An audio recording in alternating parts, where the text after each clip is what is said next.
Assalamualaikum. Good morning, students. Hope so you are fine. As we have started our chapter number 5, that is the periodic table. So in this chapter, we have studied elements, atoms.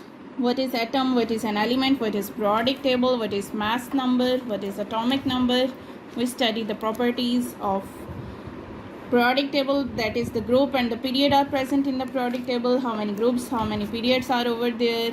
After that we have studied in detail there are the categories which are metals which are present in the periodic table, that are metals and non-metals. So in our last lecture we studied the properties and the uses of metal and what is metal as well, that are the group of elements that exhibit the different properties like they have hard, solid, having a good conductor of electricity, etc. Today we are going to discuss the properties and uses of non-metals. Okay, so what is non-metals? Non-metals basically are the group of elements that do not exhibit the characteristics or the properties of metals, such as low density. Non-metals have low melting and boiling points. They are basically the poor electrical and thermal conductivity. They are the brittle and they can be break easily. So non-metals are also often dull and non-reflective. These react with elements to form the compound, often forming the acid or a basis. Typically, non-metals are found on the right side of the periodic tables.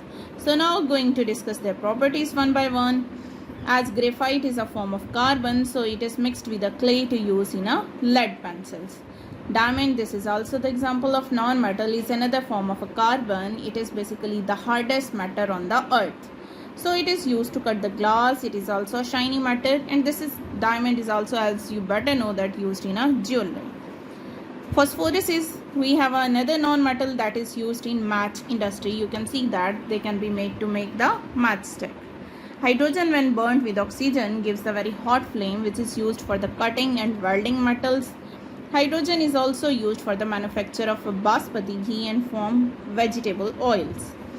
Oxygen cylinder are used in the hospital for curing patients feeling breathing problems. So we use the non-metals here, that is the oxygen cylinder we used in the hospitals for the treatment of patients which are suffering from the oxygen or a breathing problem. So hydrogen and the nitrogen are used for the manufacture of urea, that they are used in fertilizers. So their diagram you can see where they are used is lead pencils, diamond, matchsticks, hydrogen flame, that is basmati ghee, oxygen cylinder are used, and urea fertilizer. These are basically the properties and uses of non-metals. Hope so there is no any confusion anymore in the topic of properties and the uses of metals and non-metals. You have to learn these topics carefully, clear your all concepts, make up points. Okay students, Allah Hafiz.